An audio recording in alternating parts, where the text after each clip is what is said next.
Bom dia a todas as pessoas que estão aqui presentes e para quem está online também. Hoje, todo mundo vai ter oportunidade de entender por que a APS, a Atenção Primária à Saúde, é uma estratégia usada em todo o mundo para uma vida mais saudável.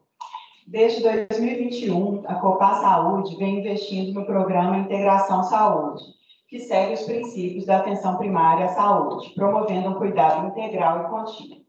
O Integração Saúde propõe uma abordagem diferenciada com a construção de uma relação de confiança entre o paciente e a equipe de saúde, que irá coordenar e acompanhar de perto toda a trajetória de cuidados ao usuário. Como uma maneira de cuidar centrada na pessoa, olhar integral de uma equipe multidisciplinar focada em oferecer um atendimento completo, o Integração Saúde já tem até o momento 9 clínicas em funcionamento, algumas em parceria com as autogestões CEMIG Saúde, Fundafeng, PASA, CASU e Fundação São Francisco Xavier, além da APS remota, virtual, para os beneficiários de todo o estado de Minas Gerais.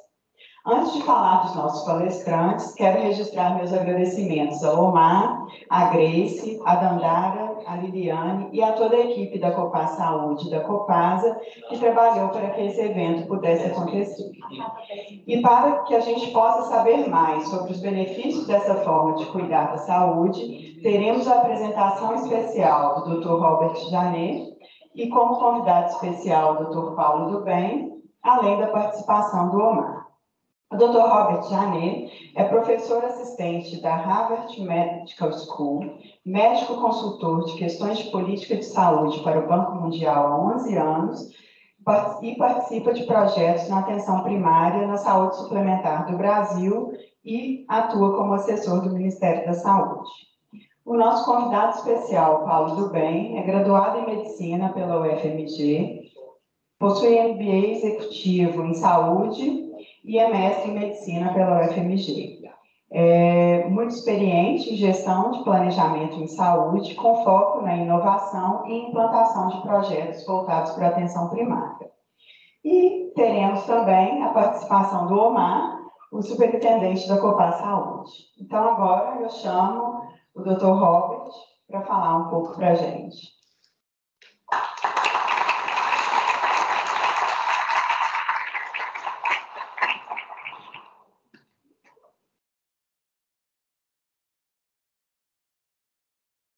Agradeço a Fernanda e a vocês pela sua presença aqui. Me chamo Robert Janet, sou médico da atenção primária, viajando o mundo. Não posso lembrar quantas viagens tenho ao Brasil, mas acabei de voltar do Israel. E agora eu sei que estou idoso, porque eu fui pela Mar Morto. E eu lembro essa mar quando eu só fui doente. E agora é morto.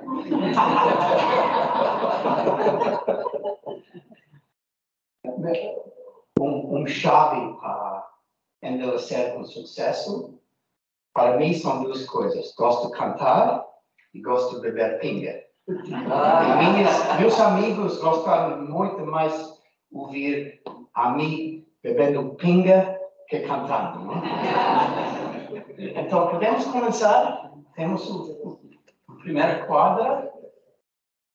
Gente, eu vou passar 50 minutos com vocês falando sobre a atenção primária, falando sobre esse modelo da atenção primária de uma forma bem robusta. Porque talvez tudo aqui tem experiência com a atenção primária, mas de uma forma tradicional. E quero colocar um contraste entre a atenção primária tradicional e o modelo em que buscamos agora, integrado, centrado na pessoa, compreensivo. E esse é totalmente diferente, é um mundo diferente e o impacto é enorme.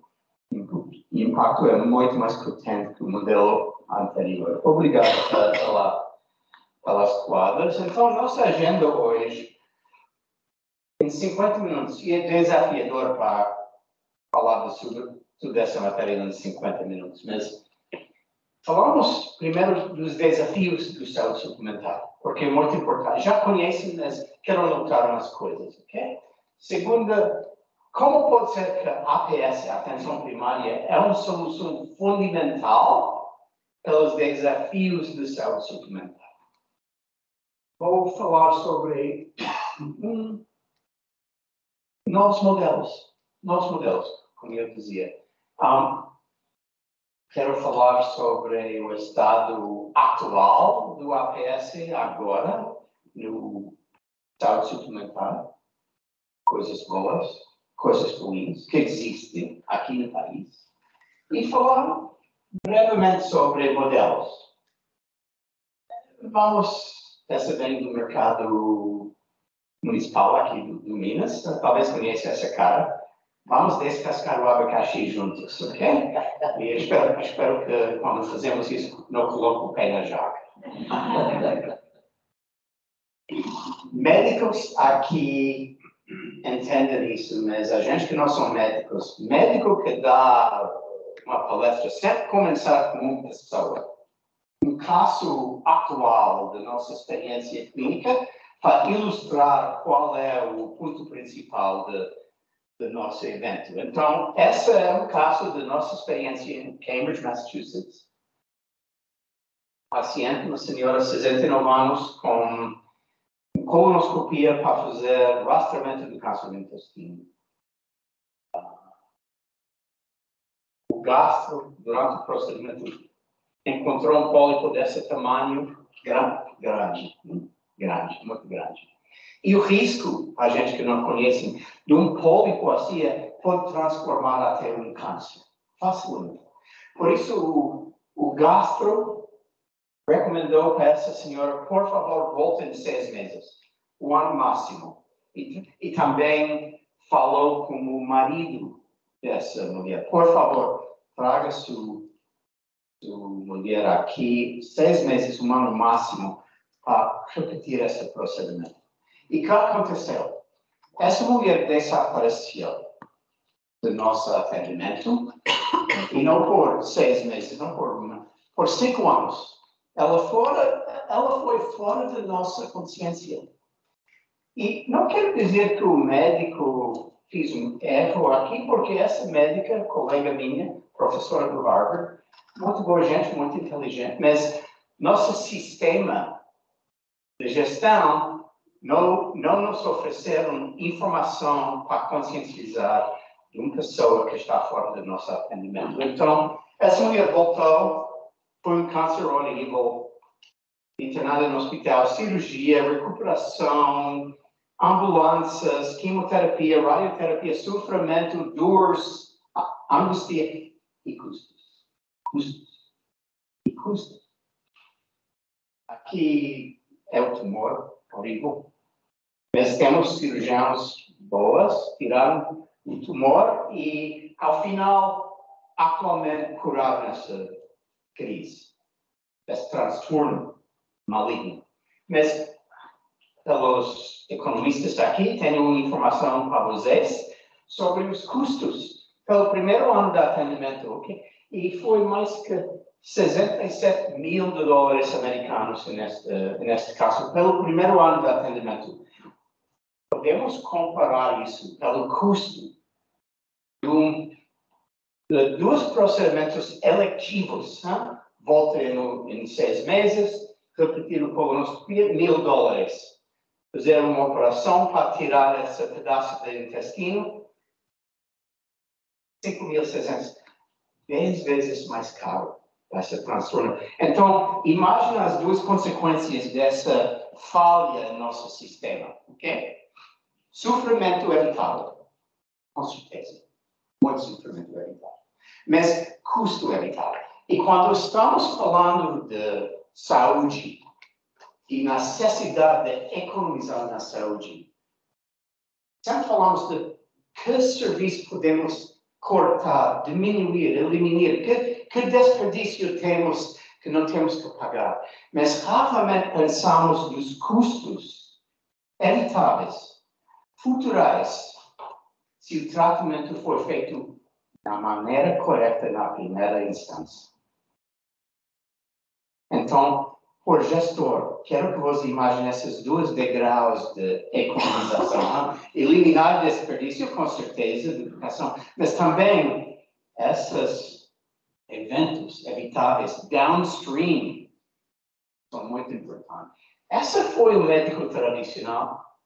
O foco individualizado pelo paciente em casa aqui, com essa criança e os pais com preocupação atrás. Essa foi nossas raízes como médicos, né? Relações muito perto com as pessoas, direto, uma e outra. E o grande benefício desse tipo de relacionamento, nunca quer perder isso, mas o mundo mudou. Esse modelo foi bem individualístico. A única preocupação do médico aqui é o paciente à frente dele. Os outros pacientes no mundo que talvez correspondam com ele, não importa ele.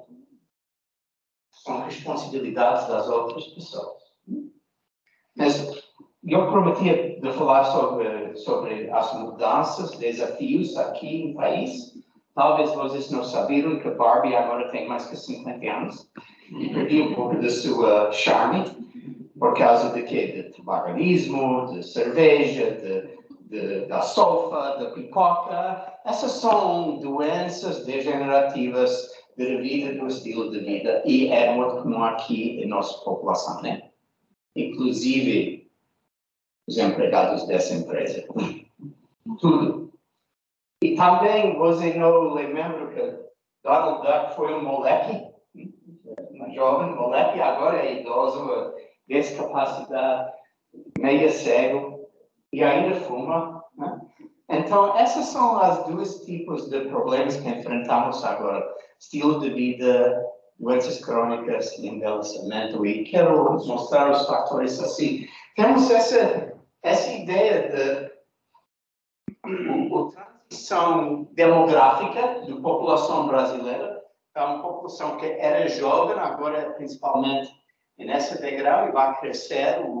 Os grupos mais idosos vêm a representar a porção maior da população desse país nos anos seguintes. E, tristemente, os idosos não são todos robustos, como esse casal aqui.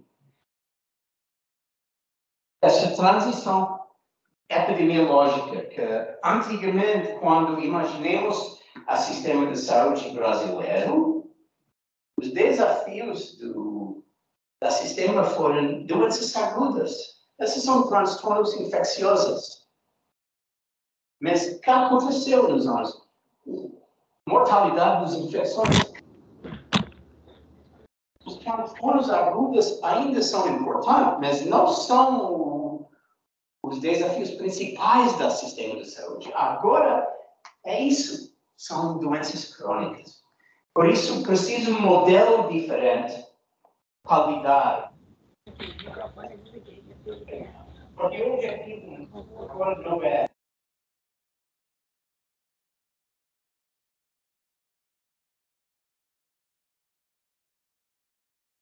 e depois não pensa mais dessa pessoa até a próxima transtorno. Não, é acompanhamento. Acompanhamento de largo prazo, relacionamento. Outro caso aqui. Essa outra paciente também da nossa clínica. Essa mulher foi com tensão arterial e diabetes descontrolado. Foi ausente da nossa unidade de saúde. E, por falta de controle de tensão arterial, falta de controle de glicemia, derrame. Então, tensão arterial e diabetes não é muito caro para controlar. Usa medicamentos genéricos simples, não é caro. Isso é caro. Isso é um evento adverso que pode evitar se dá o tratamento correto na primeira instância. E agora ela tem discapacidade pelo resto da vida. Então, essas são as coisas. E como pode perder um paciente? Como é possível que sabe que essa mulher precisa de uma colonoscopia em 6 meses por ano? Como é que sabe que tem uma mulher que não atende à clínica e que provavelmente está fora da nossa atenção com tensão arterial e diabetes. Como é possível? Se o seu escritório é assim, como era meu, é fácil para perder um paciente, porque a informação dele é escondida nesse montão de papel. E você sabe que os custos do saúde, no saúde suplementar, está crescendo de uma maneira totalmente insustentável. Então, nós juntos temos que imaginar um outro modelo assistencial para controlar essa tendência, esse vetor de inflação do setor.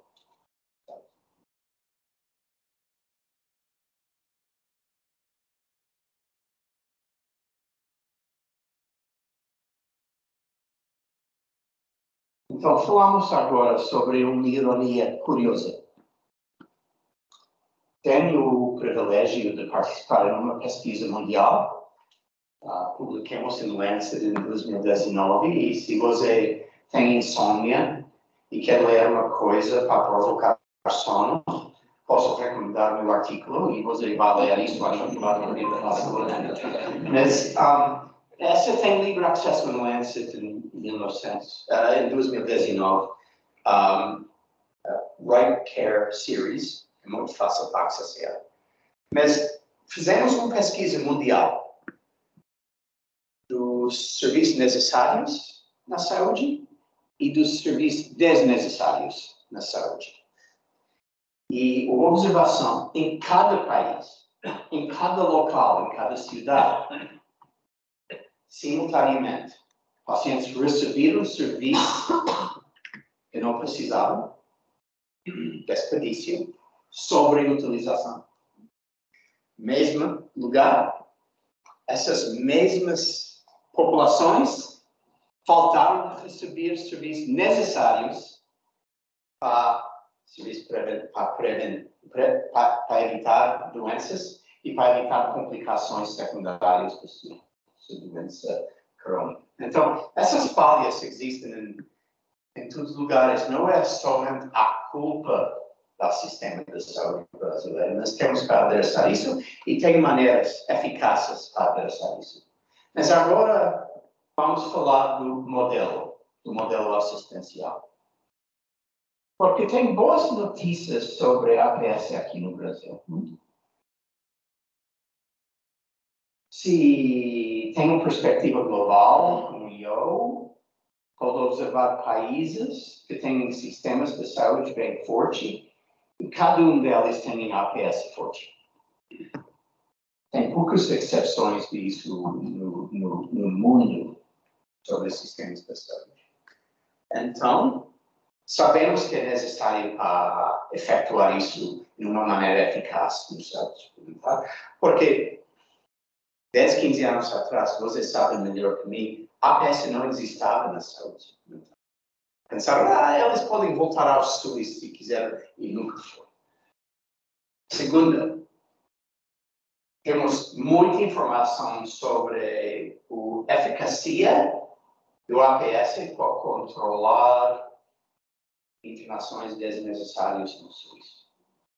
E o SUS tem um modelo de APS famoso, um pouco fraco, não? Para fortalecer. Tem falta de recurso em várias cidades.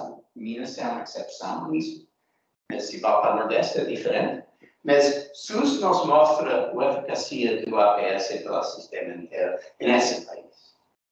E em várias empresas inovadoras aqui no país, temos exemplos, polos de unidades da APS que implementaram com grande sucesso os indicadores, resultados financeiros, valor. E temos planos de saúde inovadora, temos empresas de autogestão, etc., que abraçaram essas inovações. Né? E temos ajuda também, às vezes, do ANS, porque eles mandam que um plano precisa de uma implementação da ANS, do APS.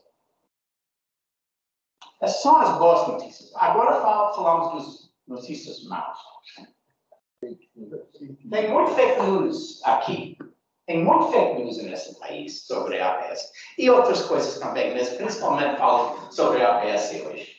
Mas porque tem muitas implementações do APS aqui que diziam APS que são modelos bem fracos, que não orientaram para essas ideias de centrar no paciente, compreensivo e integrado.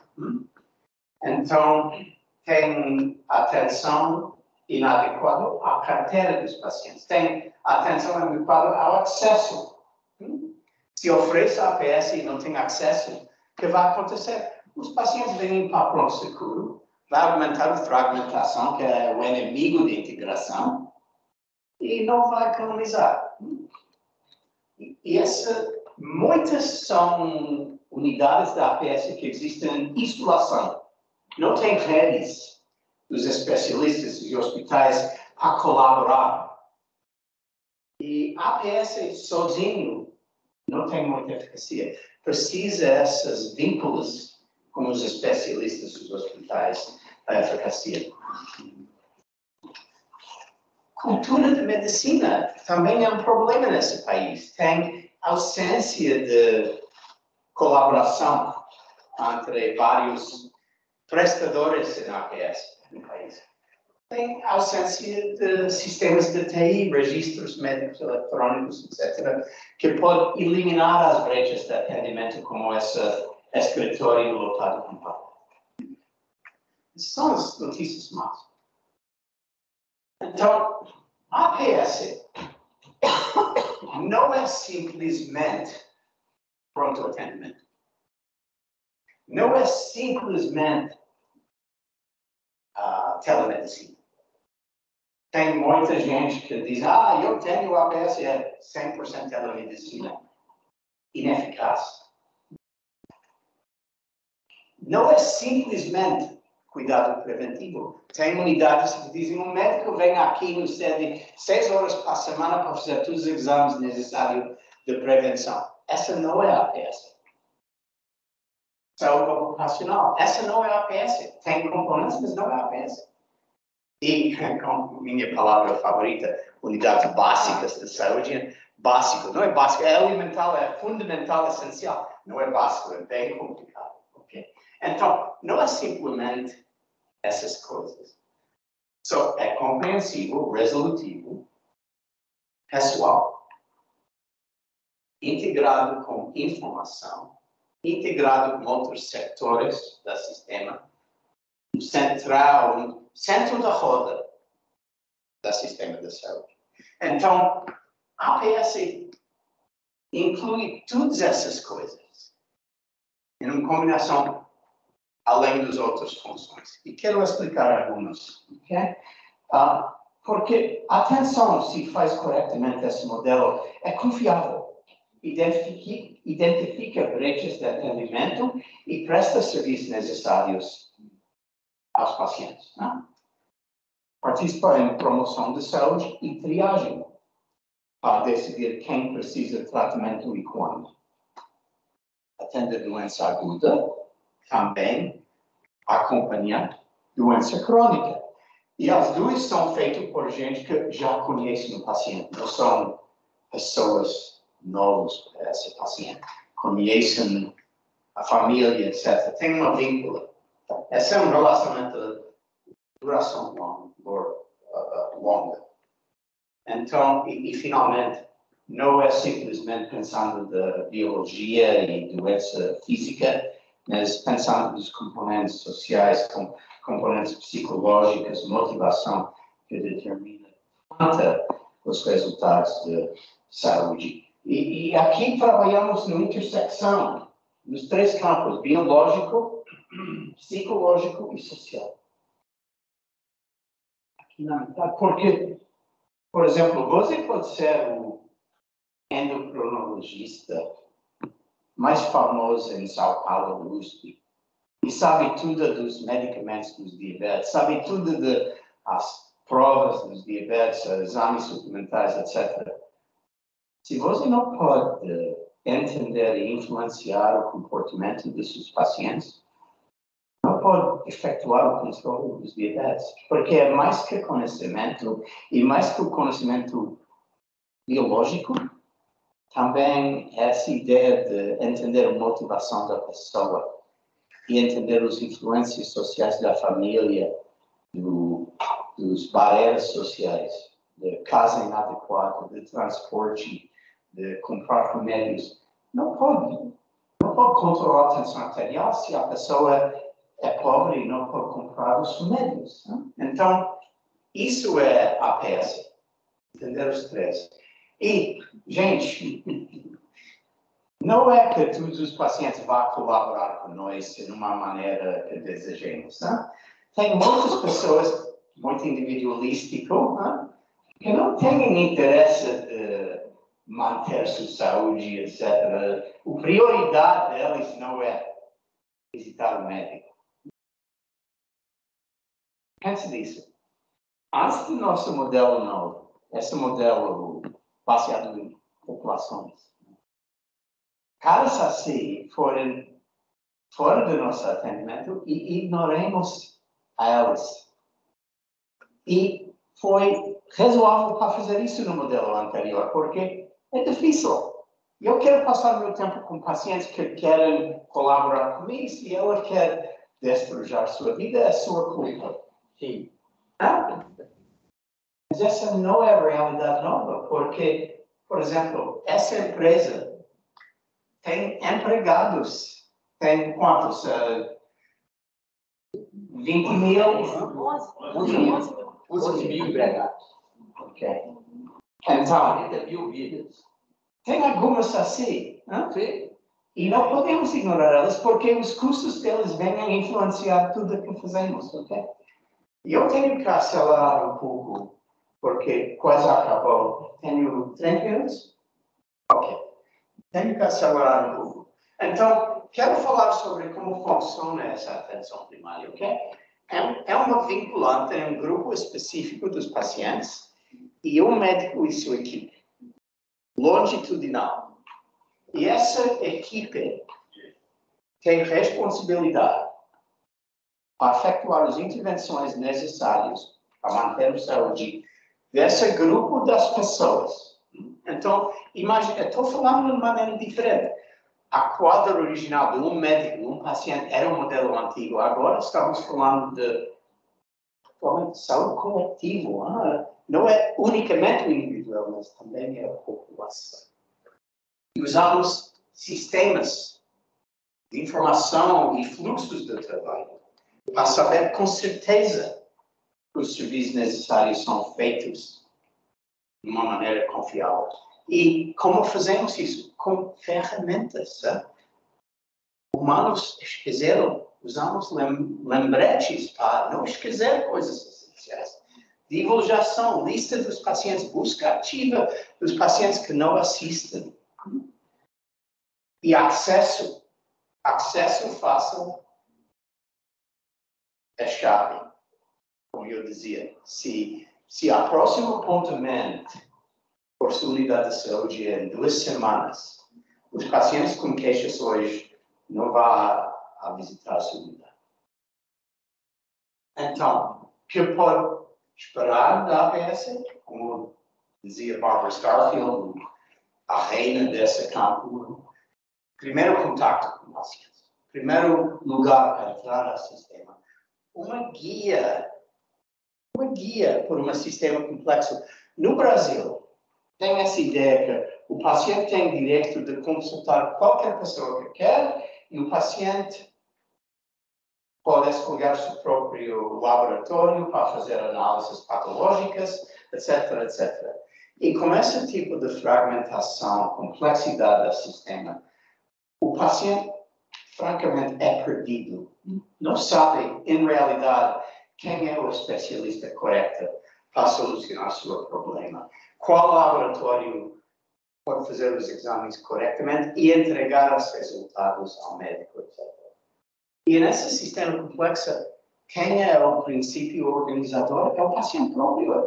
paciente é mensageiro nesse sistema. Pessoa o menos qualificado para coordenar serviço é a pessoa encarregada de fazer essa coordenação no sistema anterior.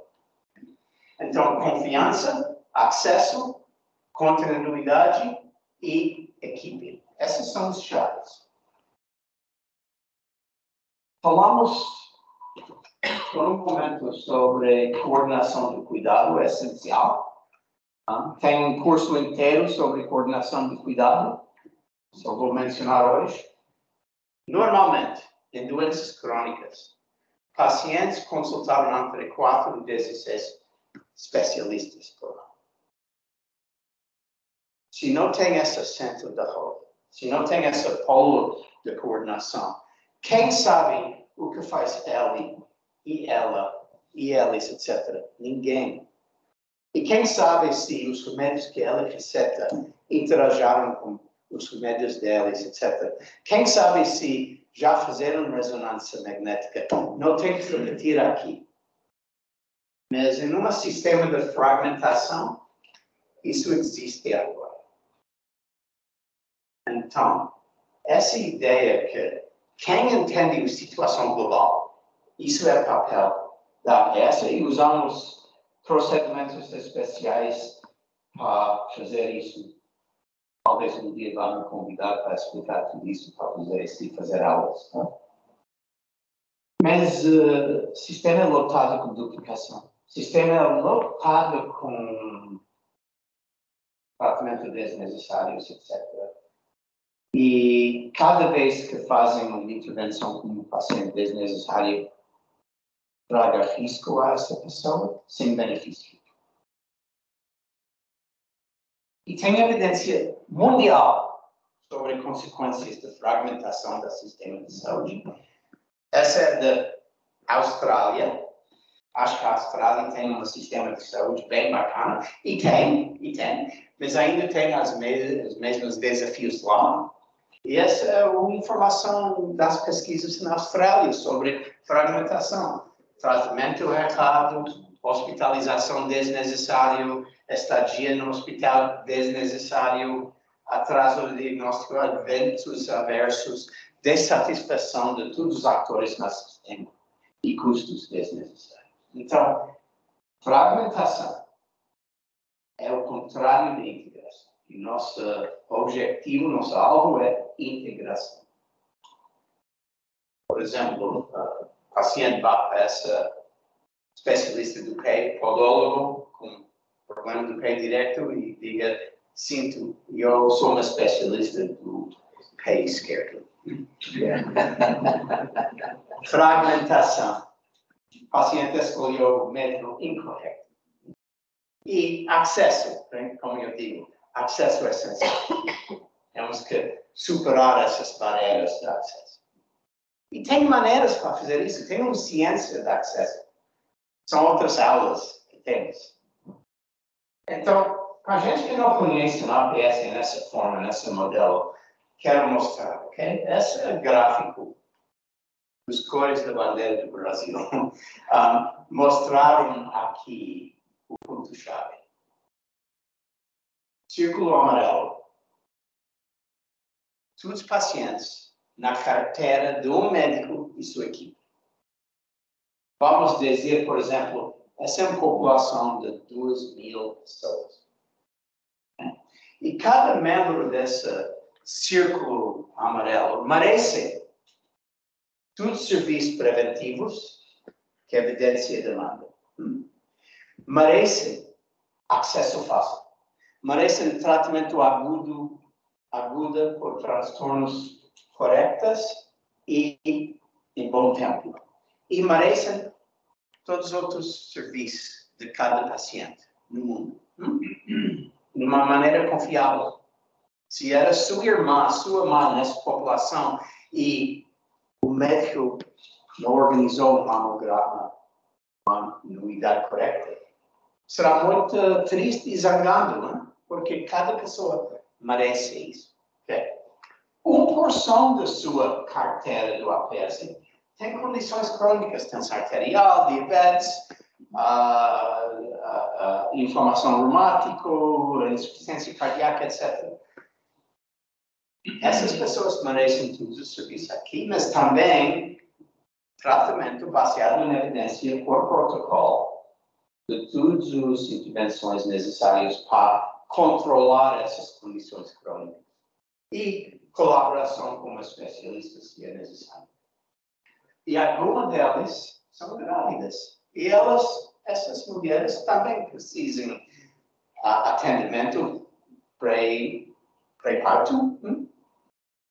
Também algumas têm overlap das condições crônicas. Então, pode entender que esse é o universo, mas esse círculo azul aqui é a única porção dessa população que auto-escolhe de visitar sua unidade de saúde em qualquer dia ou semana ou mês. Então, esse modelo antigo do médico individual na casa da criança, só pensa nisso. E esse foi o único atendimento tradicional do modelo individualístico da atenção primária tradicional. Agora, tem ainda essa responsabilidade, mas precisamos pensar de toda essa população constantemente. Eu sou orientador de muitos médicos jovens em nossa rede. E elas entraram na nossa rede e eu digo sempre a mesma coisa a elas. Agora, você vai entrar na nossa rede, você será a Secretaria de Saúde de uma aldeia. E essa aldeia tem 2.000 habitantes. E você não é somente responsável a eles que escolhem visitar a unidade de saúde, toda a população é sua responsabilidade. Qualidade, eficiência, outcomes, satisfação. E para efetuar isso, a mágica aqui nessa imagem é o equipe. Porque um médico sozinho nunca pode efetuar isso. Nunca. Se faz só com os ombros de um individual. Tem que compartilhar o trabalho com membros de sua equipe multidisciplinar. E para fazer isso, também precisa de informação. Essa, por exemplo, é um checklist. Essa é meu aqui no lado esquerdo. Isso é do Paulo aqui do Health Map, do lado direito da tela. São similares. Mas o chave é isso. O paciente chega à unidade de saúde. E, gente, amigos, não existe um paciente que chega para dizer, doutor, estou aqui para fechar minhas brechas de atendimento. Essa nunca vai acontecer. Chega com dor de cabeça, chega com dor da coluna, doutor, preciso de uma ressonância magnética.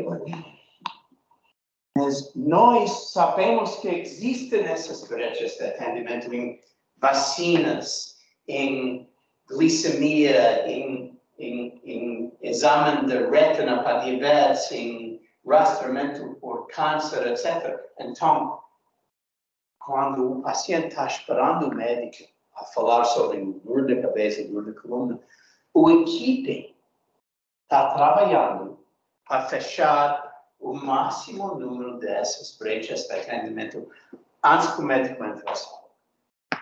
E o mente do médico, quando entra na sala, é liberado de toda essa coisa rotina, essa coisa que é protocolizada, só para pensar pelo paciente próprio. Essa é uma diferença enorme. Porque se tem que pensar de tudo isso, e a preocupação do paciente, e a situação psicossocial do paciente, existem falhas. Então, essa é a maneira em que, durante esse momento de ouro, quando o paciente é corpo a corpo, nós podemos fechar brechas de atendimento e buscar resultados mais confiáveis. Vamos falar do outro segmento dessa população. A gente que não auto-escolhe de visitar a clínica, mas tem brechas de rastreamento do câncer, brechas de controle da sua doença crônica, etc. Aqui é o chave para fazer isso. Aqui é o chave. Essa é uma reunião. Essa é uma reunião de meia hora, uma vez por semana. E pode olhar que nos mãos de cada pessoa aqui tem tecnologia muito avançada. Se chama folhas de Excel. Não precisa um supercomputer para fazer esse tipo de trabalho. Antes do nosso sistema de TI prontuário, usamos alunos de medicina e enfermagem para digitar tudo isso, essa informação em Excel. Pode começar no lugar em que está, mas a informação é essencial. E estamos em uma reunião multidisciplinar, recepcionista, especialista em busca ativa, técnico de enfermagem, enfermeira, não pode vir no outro lado da mesa, psicóloga e clínica farmacêutica, assistente social. Estamos administrando condições crônicas, estamos tentando evitar as complicações secundárias daquelas condições crônicas, estamos buscando pacientes que são fora do nosso atendimento e essa aumenta a confiança do nosso modelo assistencial. E quero mostrar como funciona assim. Okay, aqui é a folha de Excel. Essa é atualmente a folha que estamos usando nessa outra foto. A informação é antiga, mas é igual hoje. Essa é informação real. Eu cobrei a informação pessoal das pessoas para não revelar secretos. E eu sei que é difícil para ler atrás do auditório, mas cada coluna é um indicador de qualidade e uma intervenção para diabetes, por nosso protocolo. Cada paciente de diabetes merece controle de glicemia, menos que 7 idealmente, ou talvez menos que 8. Controle de tensão arterial, menos que 150 sobre menos que 90. Um exame do retina anualmente, rastreamento do nefropatia anualmente, controle do lipidemia. Ok? Essas são 5 intervenções para diabetes polos. Se faz tudo isso, vai controlar os diabetes em grande porção. A maioria será controlada. Então, tem colunas aqui por cada intervenção e a data da última intervenção. Estamos nessa mesa redonda e talvez Melissa, nossa recepcionista, vai dizer hoje vamos olhar controle de glicemia. Boa ideia, Melissa. Ok, vamos. E aqui é a última A1C, glicemia. Prova de glicemia. Fazemos um clique aqui no coluna M, lá na tela. E reorienta essas 311 pacientes com diabetes até o açúcar mais alto, até o açúcar mais baixo. E essa é a minha população. Essas são os 311 individuais que têm diabetes. E eu sei o nome de cada um. Ninguém pode esconder de mim. Então, examinamos nessa reuniãozinha, em meia hora, as 10 piores. E fizemos um plano pelo grupo, como vamos a fazer intervenções de cada uma dessas 10 piores da nossa população. Busca ativa, chamadas de farmacêutica, chamada de enfermeira, etc, etc. Próxima segunda-feira, outra reunião, como foi a semana anterior? Lindo! Estamos vinculados agora com 8 dessas 10. Perfeito, vamos continuar a monitorar elas. O que eu quero fazer essa semana? Vamos examinar tensão arterial. Fazemos um clique aqui, coluna pele, faz o mesmo processo. Fazemos intervenções para controlar as tensões arteriais, pior do melhor. Só escolhemos 10 por essa semana. Mas pode imaginar como esse sistema de controle de qualidade industrial, que depois de um ano de trabalho, 2 anos de trabalho, quase toda a população está vinculada ao média. Então, essa é elegante, é simples, não é difícil, não é alta tecnologia. Vocês podem implementar isso na próxima semana aqui. É possível. E vai haver os resultados rápidos. Então, esse é o sistema de saúde ideal. Não é de mim, é da Organização Mundial da Saúde. Mas aqui, No centro é o paciente, atenção primária, com vínculos aos laboratórios, diagnósticos, especialistas, hospitais, agentes comunitários, etc. Esse é um sistema ideal com esse tipo de integração com nossos parceiros. Essa é a nossa aula.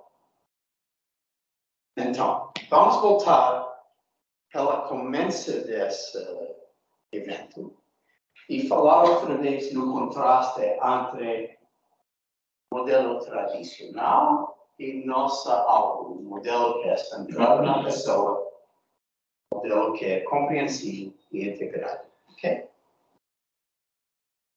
Convencional foi reativa, mais ou menos passiva. Esta nova é proativa. Tem modelos de predição que precisam nossos pacientes. Vamos a preparar para administrar isso. Essa é episódico. Essa é longitudinal.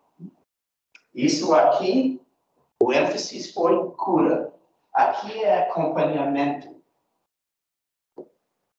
Aqui, a responsabilidade foi limitada pelo individual com bunda na cadeira na frente de você. E essa outra mantém uma vista da população inteira. É sua responsabilidade. Nesse modelo antigo, o paciente foi um recipiente passivo de informação e aviso, conselho, etc. E nesse modelo mais compreensível, com o paciente no centro, o paciente é parceiro nós, no autoatendimento dele. Fragmentação, integração. Focus aqui, o médico cêntrico, o hospital cêntrico. Aqui, time e rede. E por falar sobre só um momento, sobre dinheiro. É um sujeito um pouco sujo, mas tenho que mencionar. Incentivos antigos, tradicionais, eram fee-for-service, pagamento por procedimento. Quais incentivos são esses? Aumenta o volume do serviço, aumenta a complexidade do serviço, mas não tem nenhum incentivo para a qualidade. Não tem nenhum incentivo para a eficiência, ou eficácia, ou satisfação do paciente. Então, por isso, é um vetor, um componente da bagunça que temos agora na assistência. Incentivos novos são enfocados para resultados, qualidade, satisfação do paciente, a ideia de trabalhar na equipe, etc., colaboração. Eu trabalho em uma cidade pequena em Massachusetts, a República Popular de Cambridge, é o lugar em que existe Harvard e MIT na mesma cidade, imagina. Mas tem muitos mineiros lá também, sabe? Não sabia? Sim, porque a Vale de Aço está vazia, ninguém mora lá. Tudo de Valadares agora mora em Boston. Atualmente não é Valadares, se chama Governador Valadares. E essas mineiros frequentemente visitaram a nossa clínica, porque falamos português lá. E a conversa com o paciente novo sempre é igual. Exemplos. Não, doutor, tenho dor do estômago, preciso de endoscopia. Doutor, tenho um dor na coluna, preciso de ortopedista. Doutor, tenho dor aqui à frente do peito. Eu preciso de cardiologista, um teste do esforço. Tenho dor da cabeça, preciso de neurologista e ressonância magnética. Na cultura do paciente brasileiro, tem essa víncula mais ou menos dura entre uma queixa e uma intervenção de alta complexidade. Doutor Hugo, né? Mas não é culpa do paciente, e nem é culpa de vocês. Essa é cultura. Aprenderam isso desde as últimas 35, 40 anos no saúde suplementar, que essa é medicina normal. Não tem nenhuma experiência de um lugar com integração. Tá? E esse é um mito, porque no resto do mundo não é assim. A parte das japonesas que são assim também. Mas eles são, atualmente no Japão, totalmente loucos pela imagem, pelas câmeras. Por isso, cortaram os preços até quase nada por imagem e podem fazer o que querem. Mas, como um mineiro assim que entra no meu consultório com essas queixas, eu nunca digo, não vou mandar para o ortopedista, não precisa de ressonância, não precisa de neurologia, não, cardiologista não. Não, eu digo assim, obrigado por me dizer suas preocupações, eu não tenho tudo. E atualmente temos sorte de trabalhar com bons colegas em várias especialidades aqui, perto, integrando com eles. Mas antes de considerar uma visita para outro lugar, vamos ver o que podemos solucionar aqui. E talvez falo sobre essa depois de examinar o paciente. Toma um pouco de famotidine por 2 semanas, vamos ver se essa azia desaparece, senão sempre podemos considerar visitar o gastro. E sobre os dores das costas, temos uma fisioterapia aqui, porque não passa 2 semanas, 3 semanas de fisioterapia, se ainda tem problemas das costas, temos outras opções. E aqui, igual, não é a angina cardíaca, eu posso fazer uma cardiograma no consultório e dizer, não. Esse é o resultado do azia, então essa famotidina. Vamos ver se soluciona. E aqui, dor da cabeça, sim. Vamos tomar dose pequeno de antidepressante, se chama amitriptilina, cada noite vai dormir melhor e vamos ver se os dores da cabeça desaparecem. E em 2 semanas podemos reconsiderar cada uma. E essa mineira sempre tem surpresa, que podemos resolver 85, 90% dos problemas acá no mesmo lugar. E não estou dizendo que esses serviços são totalmente desnecessários em cada caso, mas grande porção das queixas podemos resolver sem mandar o paciente a outro lugar. O paciente é feliz com isso. Né? Por isso, essa quebra, essa cultura de demanda que vocês experienciam dia por dia. E aumenta a eficiência do sistema inteiro. E não fica como um sistema esgotado com referências aos especialistas desnecessários. Não? Isso é como quebramos. E quais são os resultados? Okay? Aqui são para diabetes. A começo do nosso programa de gestão populacional. 18% dos nossos pacientes diabéticos foram internados anualmente como complicação dos diabetes. Depois desse sistema de controle dos indicadores, que durou uns 5, 6 anos, essa taxa de internação para complicações caiu por 1/3, até 12%. E essa é a economização muito do dinheiro que podemos investir no sistema. Também é a redução enorme do sofrimento desnecessário. Então, tem oportunidades de evitar transtornos evitáveis e custos evitáveis. Aqui é de Paulo, obrigado Paulo por essa quadra. Essa mostra prova de vitamina D, uma coisa comum, simples, na APS. Aqui em unidades que não usaram o modelo da APS forte, aqui nas unidades do Paulo, muito menor. Essa era ecocardiografia, né? Não, esse aí é... Não, essa foi internações desnecessárias. Essa é uma operadora que criou um produto e comparou com o que não está. As reduções de utilização. Sim. Ok. Vou mostrar outro exemplo aqui, em termos simples. Esse é o trabalho de outra colega minha, André Buscarin, que agora é em São Paulo com IHI. Ela trabalha com uma unidade de saúde perto de São Paulo. Para melhorar o atendimento dos diabetes. Nessa unidade, nessa época, foram 5 médicos da família. Os médicos encarregados dos diabetes foram endocrinologistas. Boa gente. E a chega ao projeto, André dizia a eles, qual é a sua taxa de controle perfeito dos diabetes aqui em sua unidade? Não souberam.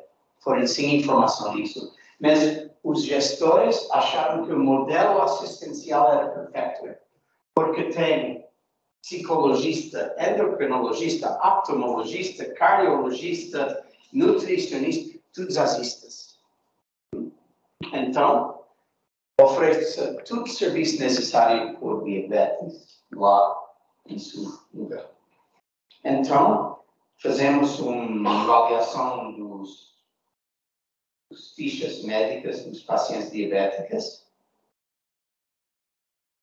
e encontramos um nível de controle perfeito em humano de diabetes por zero. Zero. E por quê? Porque a perspectiva do paciente foi assim.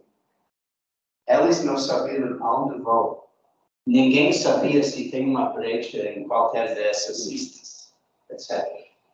Então, reorganizamos essa rede com médicos da família, centrado no paciente, com informação, com integração com os especialistas, informação pelo paciente, coordenação do cuidado, busca ativa, o mesmo modelo que eu mostrei. Olha isso. Começa o projeto rastreamento do nefropatia. Cada paciente com diabetes merece fazer isso anualmente. Começa o projeto 15%. 15% dos diabéticos foram com rastreamento de nefropatia. Um ano anterior. Entre 2 anos desse projeto, 83% desses pacientes receberam rastreamento de nefropatia anualmente. E cuidado perfeito, essa é, como se diz corretamente, a cálice sagrado, não? de atendimento dos diabetes. Como eu dizia, começa o projeto zero.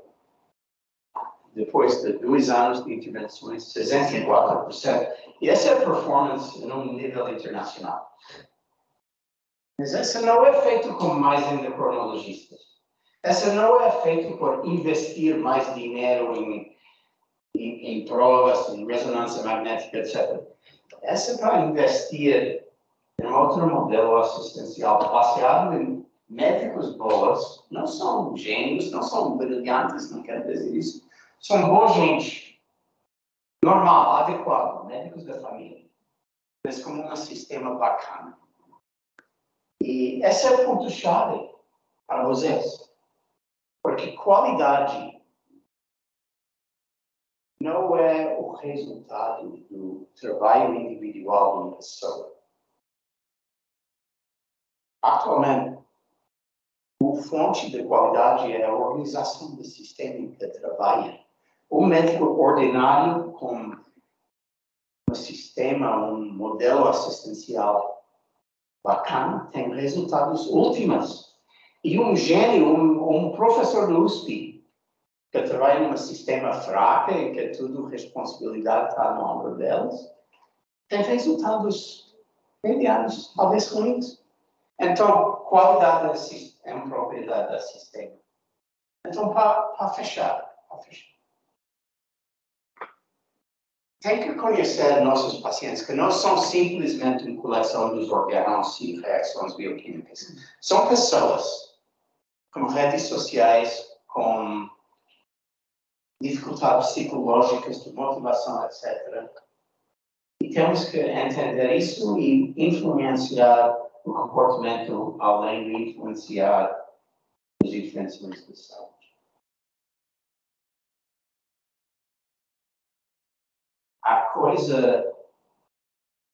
falando de eficiência, é organizar o atendimento de uma maneira confiável para fazer o tratamento necessário e eliminar o tratamento desnecessário. E, frequentemente, quando falo da APS, especialmente numa empresa que está começando nesse processo, pacientes têm dúvidas. Né? Pacientes acham que vou perder acesso aos especialistas, vou receber tratamento inferior, estou voltando à Suíça, essa não é a Suíça. Não é atualmente, não é. Essa é uma guia por um paciente complexo e é um organizador, um orientador desses pacientes para fazer escolhas melhores nos especialistas, etc. Não é uma barreira. Atualmente, abre a porta, não fecha a porta. Então, a APS tradicional é insuficiente. Né? Precisa essas principais do modelo contemporâneo. Integração horizontal para aumentar a comunicação entre a equipe. Integração vertical entre APS especialistas.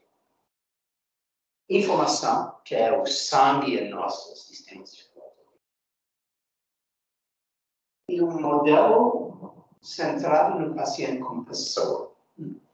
E esqueça o ego do médico, que normalmente, no sistema tradicional, está orientado para suportar o ego. E sou médico, mas nossa profissão precisa ficar com mais humildade, com mais respeito, para colaborar com nossos pacientes e também com nossos membros da equipe. Essa ideia de relacionamento vertical entre médico e enfermeira e técnico de enfermagem e recepcionista é venenosa. Precisamos de relacionamentos internos nas equipes, muito mais horizontal. Então, chaves, a sair daqui com pontos chaves. Pensa da organização do seu modelo assistencial. Pensa da colaboração entre os seus profissionais. Pensa do acesso fácil. Pensa da informação. Pensa de atendimento longitudinal e proativo. E pensa de reorientar o sistema para centrar no paciente próprio. Isso é o chave para sucesso. E às vezes é difícil para mudar quando está trabalhando bem duro. Mas talvez pode parar um momento para pensar outra maneira para efetuar seus objetivos. Esse é um médico perfeito na nossa rede e vou traduzir. Antes de operar nos cornos, quero sugerir que esperamos para ver se eles caem na primavera. Esse é um médico perfeito na nossa rede. É pouco conservador, pode fazer uma intervenção, mas talvez uma intervenção é desnecessária. Vamos olhar. E antes de apresentar essa cartoon no Brasil, eu não entendi as implicações sociais aqui no Brasil. Agora, é muito mais engraçado aqui que nos Estados Unidos. Mas para terminar, por que faço aquelas palestras de viagens assim de idade de 70 anos? Eu lembro quando o Mar Morto era doente. É por eles, esses são meus netos. E acho que, da nossa idade, esse sistema quebrado será nosso sistema. E temos que enfrentar as falhas do sistema de saúde que existe agora. Mas, se trabalhamos agora para mudar o sistema por um modelo melhor, sua experiência pode ser melhor. Essa é a minha motivação. Gente, agradeço tanto seu convite. Espero que continuar nosso vínculo, porque gosto muito de visitar aqui em Minas e o queijo é ótimo aqui.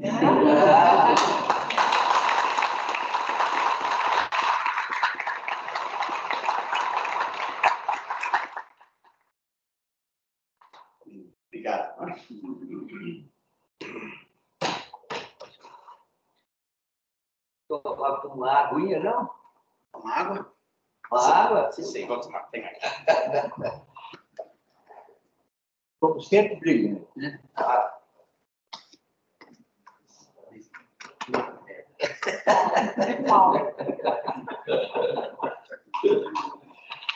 Bom dia a todos. Primeiramente, agradecer ao Copasa Saúde pelo convite, poder estar aqui hoje falando na Copasa sobre a questão da atenção primária, na verdade, da sustentabilidade do sistema de saúde. Eu sou aqui de Minas, atualmente resido no Espírito Santo, trabalho com gestão de saúde aí há mais de 20 anos e sou fundador das clínicas DOC, que são a clínica que está prestando serviço de atenção primária para vocês, tanto na virtual quanto na unidade aqui em Santa Efigênia, e em breve na unidade de vocês aqui do lado. Primeiro, estou muito feliz de estar falando aqui na Copasa, porque eu sempre, desde jovem, eu sempre me preocupei com questões ambientais. E eu, na faculdade de medicina, aqui na UFMG, eu tive a oportunidade de participar do projeto Manuelzão, que a Copasa era uma das mantenedoras, e essa questão da água sempre foi algo instigante. Primeiro, por causa do efeito dela na saúde, né? Imagina que tem engenheiro sanitarista, a velha lá, cada dólar investido em saneamento, quanto que economiza no sistema de saúde. Eu acho que era 4 a 5 dólares, se não me lembro, para 4. Né? Para 4.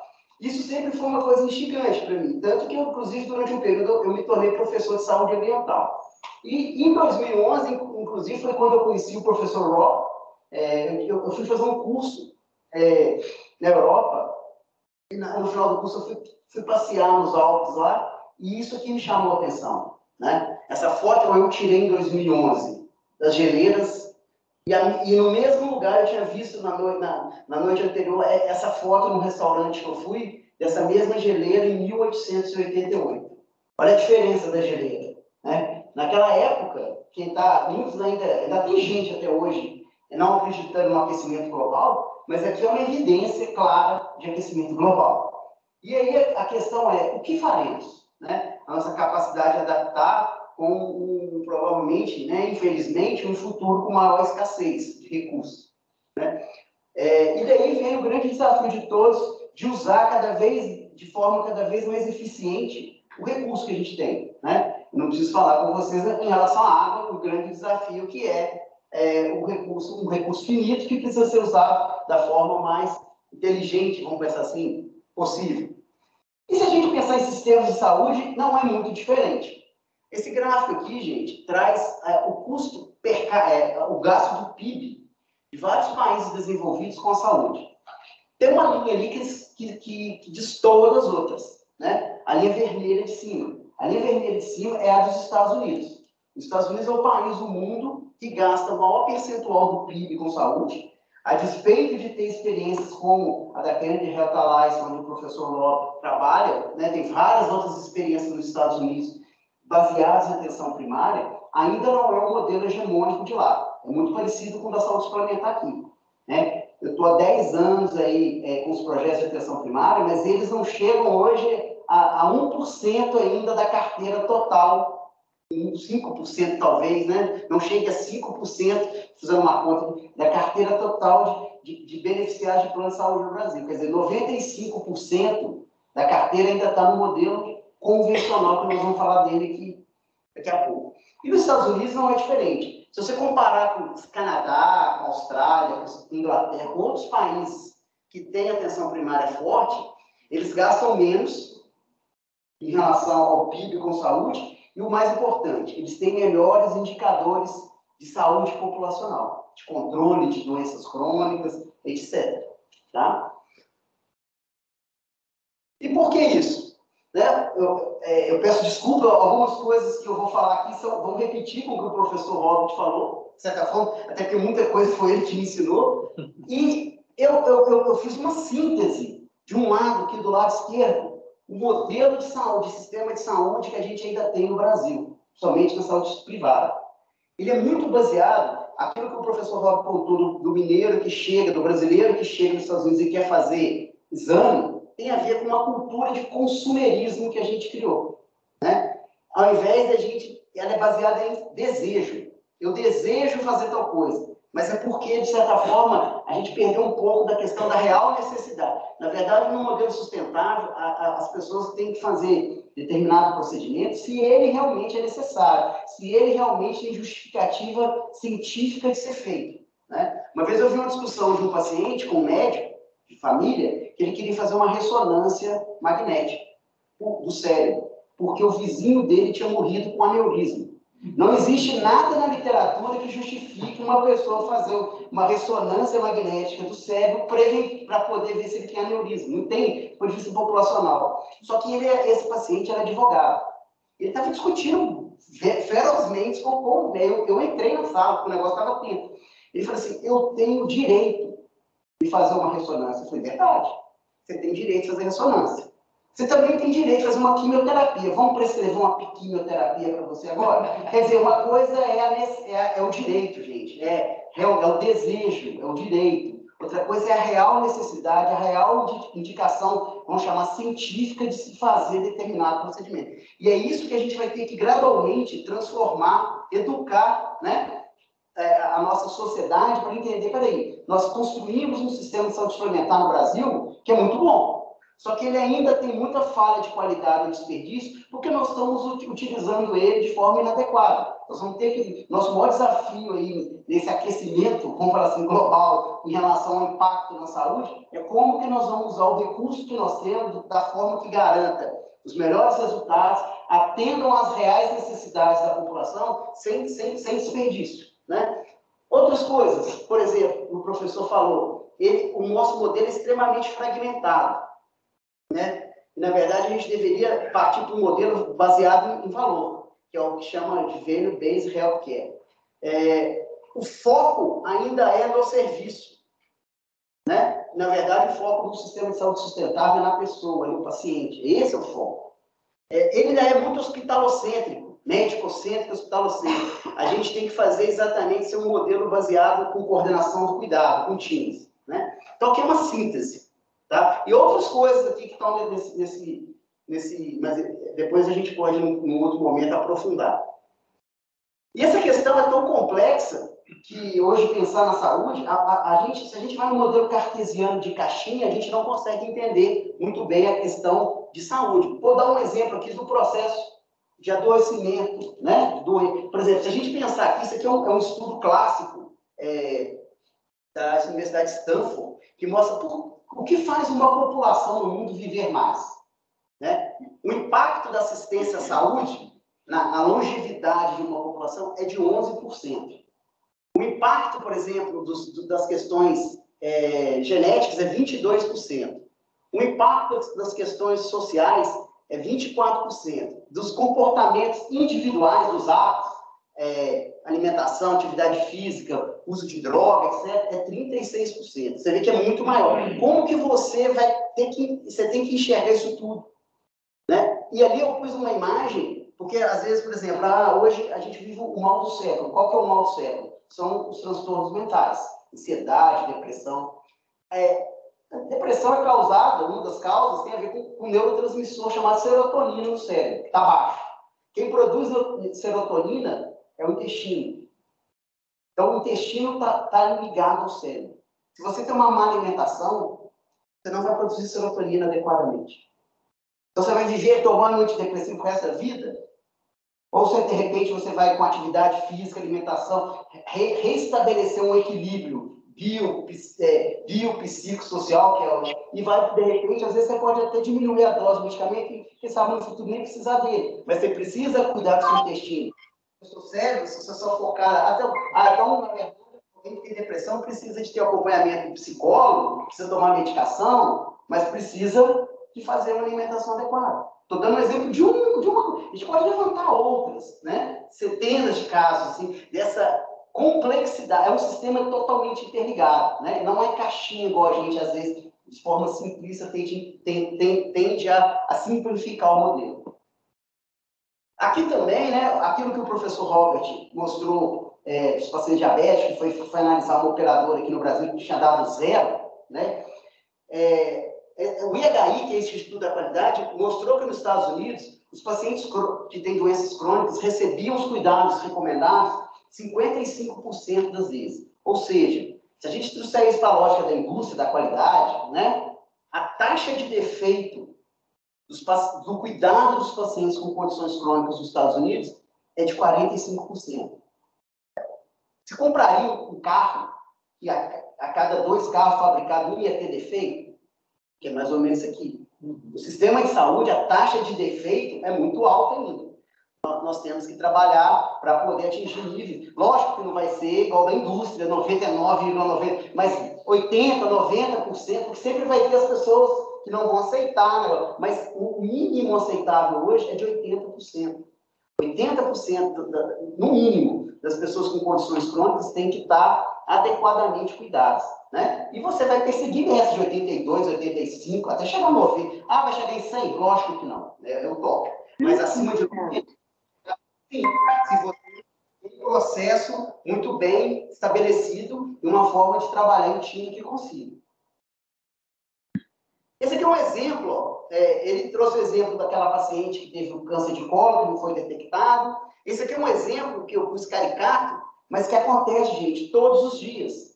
Por quê? Porque a gente tem um sistema fragmentado, desenhado para obter o resultado que ele tem. Por exemplo, uma mulher de 43 anos, a Mônica, telefonista, em 2010, ó, ela sofria de hipertensão, tinha crise de cefaleia, tabagista desde os 20 anos de idade, mais de 20 anos tabagista, vive sozinha, queixa de que o trabalho torna-se cada vez mais estressante, pois recebe diariamente destratos dos clientes.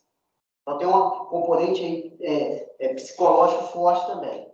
Toma antihipertensivo de forma irregular, não pratica atividade física. Durante as crises de cefaleia, ela sempre vai ao pronto-socorro, né? Também vai ao ginecologista, que pede vários exames, mas tem 10 anos que ela não vai ao clínico geral. Anualmente, ela faz exame periódico, onde é solicitada a audiometria, que tem a ver com a função dela, e alguns exames laboratoriais. Em 2022, ela sofreu um AVC. Isso aqui, gente, é uma falha. O que aconteceu com essa paciente aqui é uma falha provocada por um sistema totalmente fragmentado. Durante aí, pelo menos 12 anos, ela utilizou o sistema de saúde, mas ninguém coordenou o cuidado dela. Ela poderia ter um AVC? Pode até ser que sim, mas não tão jovem. Talvez isso se ela tivesse sido cuidada adequadamente ao longo desses 12 anos, esse AVC dela poderia acontecer daqui mais 20 anos, né? Então, a gente mostra que um sistema fragmentado, que muitas vezes está consumindo recursos, mas não está gerando, vamos falar assim, o valor, quando eu falo o valor, é esse valor de indicadores de saúde, de ter uma pessoa que realmente vá postergar ou às vezes nem ter uma complicação. Na atenção primária, né, tudo leva um tempo. Tem alguns atributos da atenção primária que é a longitudinalidade. As autogestões, como no caso de vocês, é sensacional para poder ter atenção primária. Por quê? Porque a longitudinalidade da carteira de vocês, as pessoas passam muitos anos na carteira. Isso é muito bom, porque permite a equipe conhecer, saber realmente, criar essa confiança, ter investido nos exames em determinado momento para depois monitorar. Isso tudo faz parte da longitudinalidade. Mas uma atenção primária de qualidade, ela vai ter que subir esses 3 degraus aqui. Primeiro, ela tem que garantir o acesso, depois ela vai ter que trabalhar a integralidade, a responsividade, atender às necessidades, e o mais difícil de implementar, que é a coordenação do cuidado, ela vem no momento subsequente. Hoje, a gente consegue, com a experiência que a gente adquiriu aí nos últimos anos, de acelerar muito esse processo, de garantir acesso, de praticar a integralidade e de já começar a coordenação do cuidado. Algo que levaria talvez 2, 3 anos, a gente consegue estabelecer em menos de 1 ano hoje. Porque a gente trabalha muito numa lógica de identificar o risco, a gente combina a tecnologia com as pessoas, os processos, para criar planos de cuidados individualizados. 2 pessoas podem ter diabetes, né? Porém, uma tem depressão, a outra não. O plano de cuidado de quem tem diabetes e depressão é diferente, é sutilmente diferente de quem tem só diabetes. Mas a gente consegue criar para cada pessoa aqui nessa sala, por exemplo, um plano de cuidado único que vai garantir que o time acompanhe ao longo do tempo. Isso aqui, gente, é um gráfico. E aí tem a ver, aqui é o aquecimento global, vamos falar assim, do sistema de saúde. O que vai acontecer nos próximos 10, 15, 20 anos? Tá? A notícia não é boa. Por quê? A necessidade do cuidado, que é aquele vermelho ali, ó, até porque a notícia boa, qual que é a notícia boa? Que nós vamos viver cada vez mais. A expectativa de vida da população, né, tem aumentado ano após ano. Então, essa notícia é boa. A notícia ruim é que a gente vai precisar de mais cuidado. Consequentemente, essa linha vermelha aqui, ela vai crescer ao longo dos anos. Quanto mais a gente envelhecer, né, e a população hoje que tem 30, 35 anos, 40 anos, em 2030, 2035, ela vai ter 60. A gente vai ter um percentual muito grande da população brasileira de idosos. Então, essa necessidade de cuidado, ela vai subir muito, de forma muito acelerada. Se você tem um sistema de saúde que investiu em alta coordenação do cuidado, você vai desviar essa curva um pouco, ela vai ser menos inclinada, o crescimento vai ser mais suave. Num modelo fragmentado, descoordenado, igual ainda existe preponderantemente no nosso país, a curva vai ser muito mais acentuada. Para você poder suavizar essa curva, além de investir em coordenação do cuidado, entra a capacidade de cuidar. Como é que era a capacidade de cuidar até 2 anos atrás, por exemplo? No Brasil era praticamente proibida a teleconsulta médica. Você só conseguia fazer consulta presencial. Hoje você já tem nova, de certa forma, a teleconsulta médica permitiu você dar uma exponenciada ali. Ó. Opa, eu posso ter um médico atendendo pessoas em vários locais do estado, sem necessariamente essa pessoa deslocar, porque eu estou usando uma tecnologia para exponenciar. Eu aproximo a capacidade de cuidar, que é o verde, da necessidade do cuidado. Quanto mais eu conseguir aproximar isso, a relação de custo vai ser melhor, porque você vai ter menos ociosidade. Aqui é um resumo que já foi mostrado como que o modelo perfeito, vamos pensar assim, de atenção à saúde funciona. Você tem o paciente ali no centro cuidado, em amarelo, você tem a primeira camada, que é a atenção primária, cuidando de forma integral dele, e quando necessário, você vai usar a rede, quer seja a parte de exames, que é o que o professor Robert mostrou, a parte de internação, os especialistas, está tudo aqui. Isso tudo aqui tem que ter integrado. Quanto melhor integrado tiver essa rede toda, melhores vão ser os resultados, tanto de assistência, de resultados clínicos, vamos pensar assim, quanto do uso adequado do recurso financeiro. Como que hoje a APS ela é híbrida? O que é isso? Aqui é a visão que os gestores do Copaz vão enxergar o sistema. É assim que eles têm que enxergar. Como vocês, como beneficiários, vão enxergar? Opa, eu vou usar um sistema que hora eu vou poder usar online, hora eu vou usar offline. Vai ter momento que a consulta pode ser feita remotamente. Vai ter momento que o médico vai falar assim, não, eu preciso que você venha aqui, porque talvez eu tenha que fazer uma coleta preventiva, eu tenho que fazer um exame do seu abdômen, um exame. Então, você vai ter um movimento de atendimento online, offline, né? E as intervenções, vão ter coisas que vão continuar sendo físicas, né? Uma cirurgia vai continuar sendo física. Mesmo que lá na frente, um robô, o médico de um lado, deixa um robô operando, ele está lá nos Estados Unidos operando um paciente aqui, ainda vai ser física, você vai precisar de um hospital para internar, né? Mas vai ter muitas outras coisas que vão ser virtualizadas. Então, esse mundo híbrido, vamos chamar assim, omnicare, hora você está no presencial, hora está no remoto, é a tendência mais forte para os próximos anos. Esse aqui é um estudo do professor Robert, que ele fez aqui em 2014, que ele analisou 9 operadoras. Essas operadoras eram autogestões e cooperativas médicas. E ele mostrou que essas operadoras que implementaram a atenção primária tiveram reduções de despesa médica variando de 20% a 47%. Né?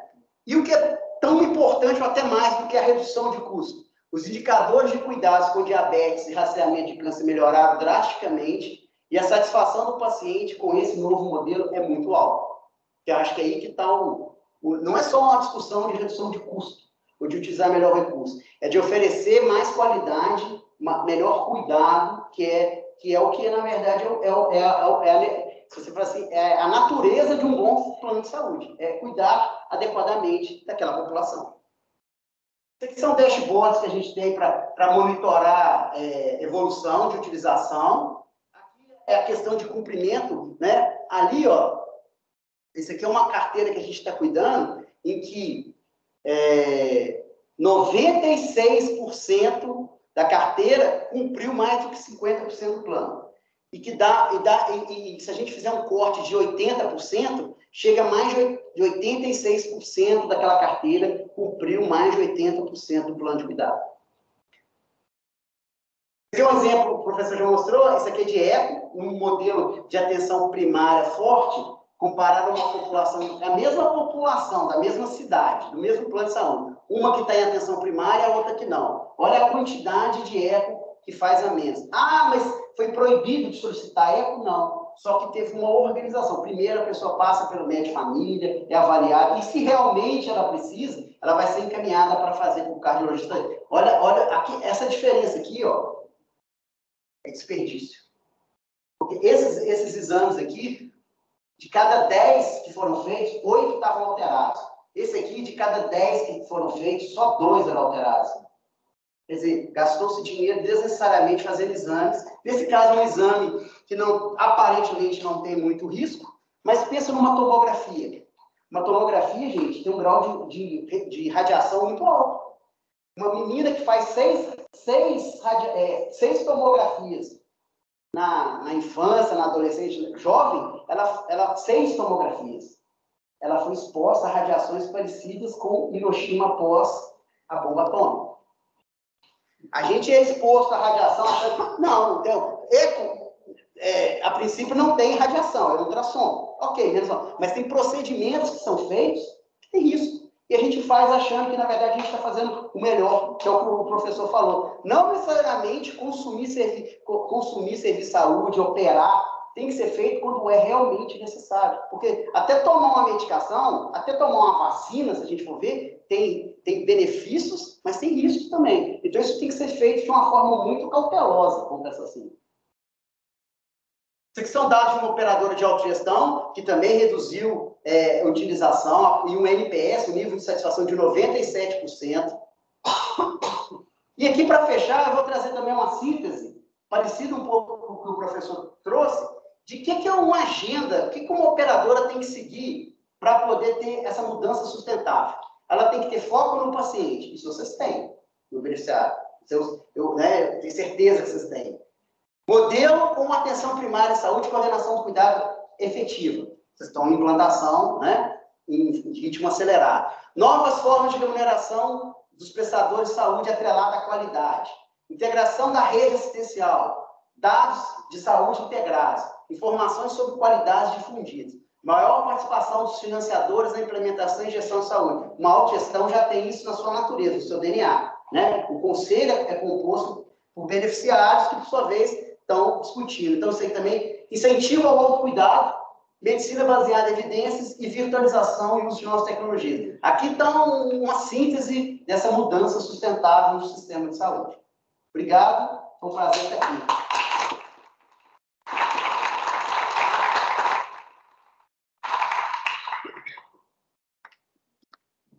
Gente, eu queria agradecer o Paulo aqui, o professor, né, dessas brilhantes informações para a gente, e tentar aqui, eu fiz um pouquinho o seguinte, se fala em valor em saúde, né? O Copaz, a gente tem lá, como missão, a gente tem lá, entre outras coisas, uma missão seguinte, nós temos que olhar número, né?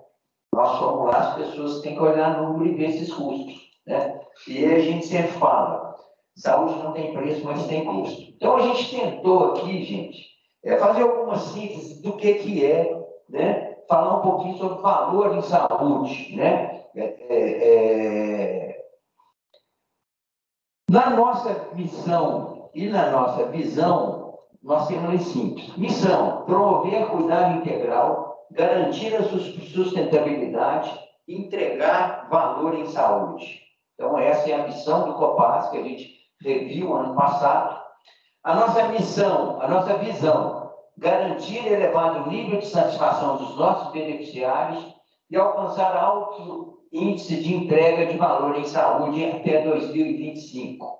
Então, isso é uma missão e uma visão que a gente impôs para a gente lá, para a gente tudo, quer dizer, pegando todas essas informações aí, o que o Copaz está caminhando? Para onde que a gente está caminhando? Então, a gente fez algumas indicações lá, né? Constantemente, gente, nós estamos fazendo umas juntas médicas lá no Copa Saúde, né? Constantemente a gente tem esse tipo de situação. O que é uma junta médica, né? O pessoal aí também, agradecer a turma aí do visual, né? Que está aí no... Hein? Ô, gente, o que é uma junta médica? Chega uma pessoa lá no Copaz com um pedido médico do médico assistente dele. Nesse momento, nossa equipe médica analisa, pega aquele documento e analisa e fala, olha, você não precisa disso. Ou, isso tudo aqui não é necessário, você precisa só disso aqui. Aí a gente faz uma primeira troca de informação com o médico, né, para tentar administrar isso aí, né? 90% das vezes a gente tem sucesso. Mas nem sempre a gente tem esse sucesso, né? E aí, o que acontece? Cria-se um problema. O médico de um lado, a nossa equipe do outro e o paciente aqui no meio. Como é que resolve isso? Então, hoje nós temos aí a junta médica, né? O que vai ser? Vai ser um terceiro que vai ali ser um desembargador dessa situação. Então, para vocês terem ideia, gente, ano passado, nós tivemos 53 juntas médicas, 26 juntas médicas foram favoráveis ao Copaz, 23 juntas médicas foram parcialmente favoráveis e 4 foram favoráveis ao prestador de serviço. Qual é a primeira visão do Copaz? É se você está recebendo um tratamento adequado. É adequado o tratamento? Né? Bom, depois disso tudo aqui, gente, eu transformo isso em número, em matemática. Né? Se esses 53 procedimentos, né, fossem liberados simplesmente do jeito que chegaram, o plano teria investido 3,5 milhões de reais. Com essas juntas médicas, nós tivemos um custo evitado de 1.838.000. Tá? E consumimos e gastamos 99 mil reais para fazer essa junta médica. Então, aqui a gente tem um tratamento adequado, né, com uma bruta de uma redução de custo. É simples, não é não, gente?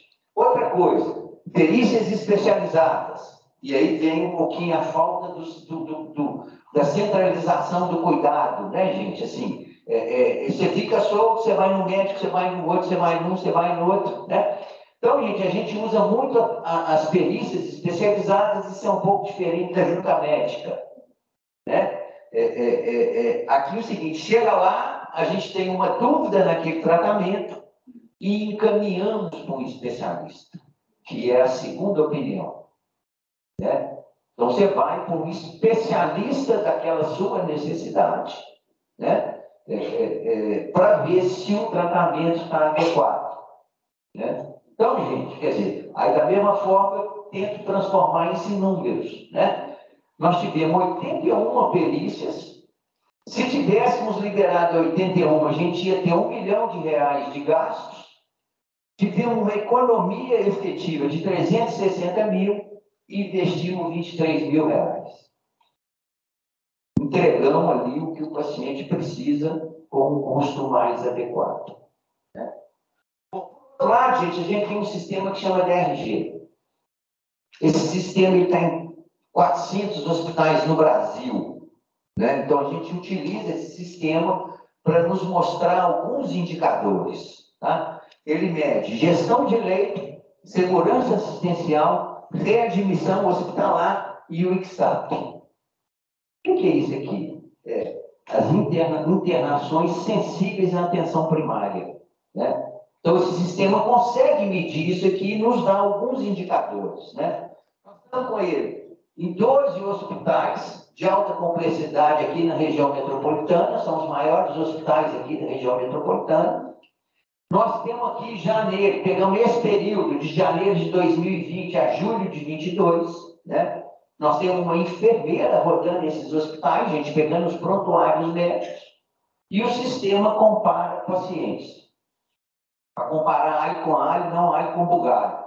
Né? Para a gente poder ter uma noção do que a gente está recebendo de saúde. Né? Como é que está o atendimento nosso? Né?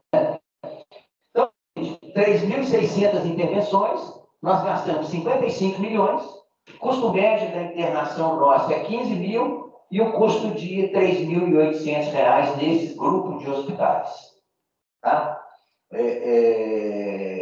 Quando a gente fala gestão do leito, quer dizer, esse sistema é muito usado pelo hospital para ajudar na gestão de leito. Na hora que a gente fala da gestão de leito, o que o sistema fez? Aquele procedimento, ele vai somando e vai achando ali um custo médio, o que está acontecendo para cuidar daquela doença. Ou seja, um apendicite você cuida com 2 dias. Né? Então, ele vai fazendo isso. O que aconteceu no Copasa com essas 3.000 internações? O sistema chegou para a gente e falou assim: você teria que ter pago 10.300 diárias. Tá? Nós pagamos 14.694 diárias. Então, gente, a gente tem aqui uma oportunidade de melhoria de 42%. Né? É um número muito assustador. Né? Algumas coisas, né? Aqui, segurança assistencial, como é que a gente fala isso? Quer dizer, hoje a gente tem um modelo hospitalocêntrico e a gente sempre tem na cabeça o seguinte: vamos para o hospital. Tive um negócio, vamos para o pronto-socorro. Né? Então, o que acontece na segurança assistencial? Então, a gente chama aqui de condições adquiridas. Você entrou no hospital com um motivo e lá dentro se adquiriu outro. Você pegou uma outra doença lá dentro. Né? O mais comum da gente entender é a infecção hospitalar. Não é o único. Né? Você pode ter tomado um tombo, você pode, enfim, você tem ali outras questões, né, que podem acontecer. Mas aqui o número assusta, gente. Né? Nós tivemos, dessas 3.600 internações, tivemos 280 casos, ou seja, 7%, uma taxa elevadíssima de óbitos, 57 óbitos, tá? E gastamos 21 milhões de reais. Né, gente? Você imagina que gastamos 55 para 3.600, 280, 21 milhões de reais. Número de readmissões. O que é a readmissão? Como é que a gente calcula isso? Você teve alta hoje do hospital e voltou ao hospital em até 30 dias. Tá? Quer dizer, nós tivemos nesse grupo 200 casos, foi 5%, gastamos 4 milhões, tá? E 76 pacientes foi pelo motivo da alta. Aí tem muita coisa, gente. Pode ter sido uma alta mal dada. Nós podemos ter deixado de tomar uma medicação, né? Enfim, então aí a gente tem um grupo de coisas. E por fim, né, gente, aqui que a gente mede nesse sistema é a atenção. São as doenças sensíveis à atenção primária. Quer dizer, são doenças que a gente pode cuidar em casa. Né? Nesse grupo aqui, ó, nós tivemos 339, o nosso mix-up do Copasa está dando próximo de 10%, o ICSAP do Canadá é em torno de 6%, e com isso aqui, gente, nós gastamos 4 milhões de reais. Então, gente, o Copasa, com base nisso, tinha que tomar atitude e caminhar, arranjar uma outra forma de cuidar. Vai precisar do hospital? Com certeza vamos, né? Mas vamos buscar, não 42%, né? Não 10%. Como é que faz isso? Como é que busca uma melhoria? E aí passa pela mudança de cultura. Né? Então, a gente está implementando programa de atenção domiciliar. Né? Ano passado, tivemos 260 pacientes nisso, hoje estamos com 171 pacientes sendo cuidados, uma média de idade de 72 anos. tá? E alguns indicadores. Aí na pronto-socorro, antes dele estar no programa, era 5,29. Pós-integração, 4,42. Então, deixou de ir ao pronto-socorro, consequente, menos risco de novas doenças e redução de custo, né? Média de internações, de 1,6 a 1,5. Então, a gente já começou a conseguir uma redução nas internações. E aqui é o nosso movimento, né, gente? Entrada e saída, tem óbitos, tem, enfim, né? Outro programa que a gente incentivou demais, vem incentivando, não estamos conseguindo levar demais, é o programa Vida Nova, gente. Estamos com índice de satisfação de 95,6%, já atendemos 315 gestantes, né? Estamos no Vale do Aço, BH e RMBH, né? E alguns indicadores também do programa. Média de consulta de pré-natal. Gente, o azul é quem está no programa. O alaranjado são beneficiários do Copaz que não ingressaram no programa, tá? Então, a média de consulta no programa é maior, 6 contra 5,2. A média de custo da consulta no programa é menor, 99 para 115. Média de custo com exames, quem está no programa 226 contra 247. Partos no programa em 2022, 34 partos normal e 26 partos cesárea. Né? Então, aqui mostra uma coisa muito bacana. Média de consultas em pronto-socorro no programa 3,6.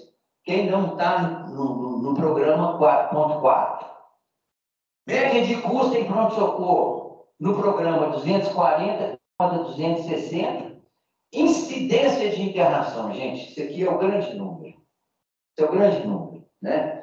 1,4 contra 2,22 de redução de internação. A matemática é simples, gente. Um custo dia de internação é R$ 3.800. E aqui uma consulta é R$ 100. Né? Então, isso aí é muito bacana. Aqui é o seguinte, programa Vida Nova, nós estamos atingindo 47% de parto normal contra 52% de parto cesárea. O parto normal para as mulheres é muito mais sadio, muito mais saudável, né? E o programa tem uma grande característica, é o parto adequado. Nem sempre o parto normal vai ser o adequado para aquela gestante naquele momento. Pode ser uma cesariana, né? O grupo controle, né? Que a gente acompanha o grupo controle, 83% é cesárea contra 17% de parto normal. No interior, né? 78% cesárea e 22% parto normal. E o grande programa nosso, que nós começamos tem 1 ano e meio, né? Que realmente é uma nova maneira de cuidar. Esse aí é o nosso foco, né? Que a gente conversou muito, né? Aqui tem uma questão que a gente tem divulgado muito, o professor Robles falou para a gente, um incentivo financeiro também aí, né, gente? Então, tudo que acontece na atenção primária, a gente não cobra a coparticipação, né?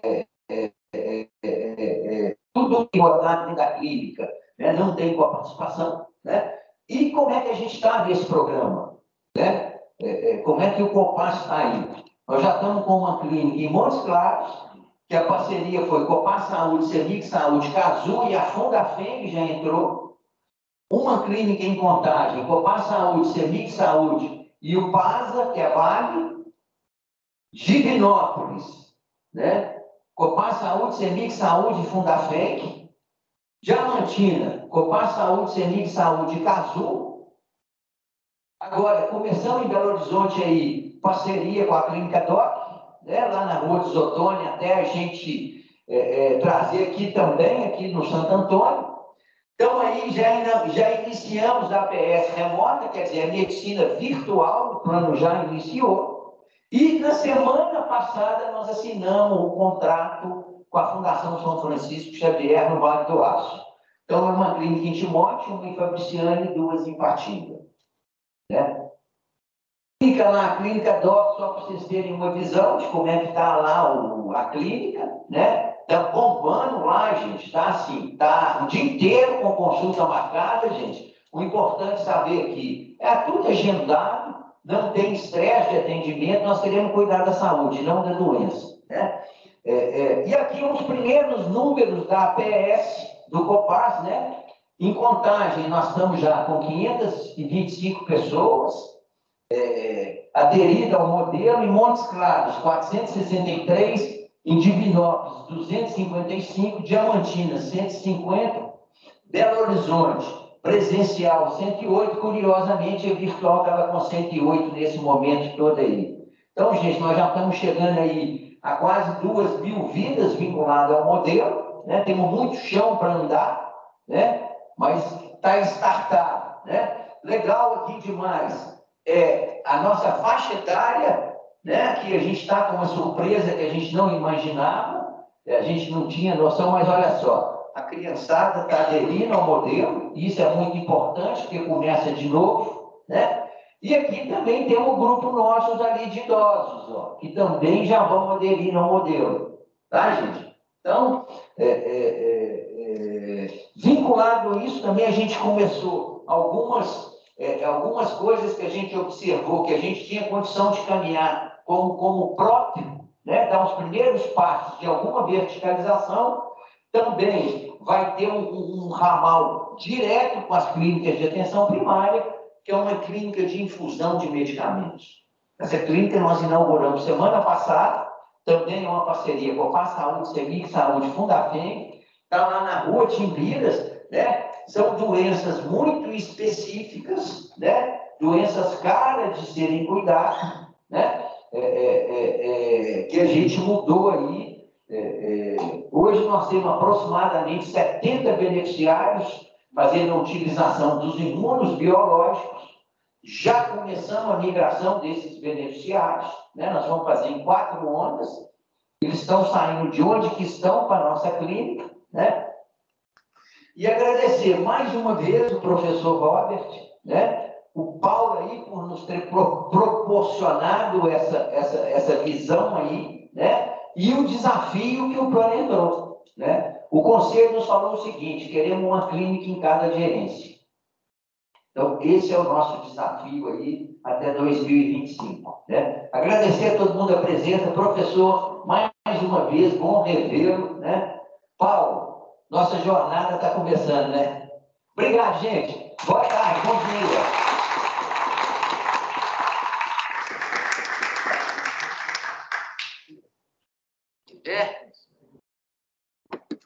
A gente deu mais 70 pessoas ao vivo ali.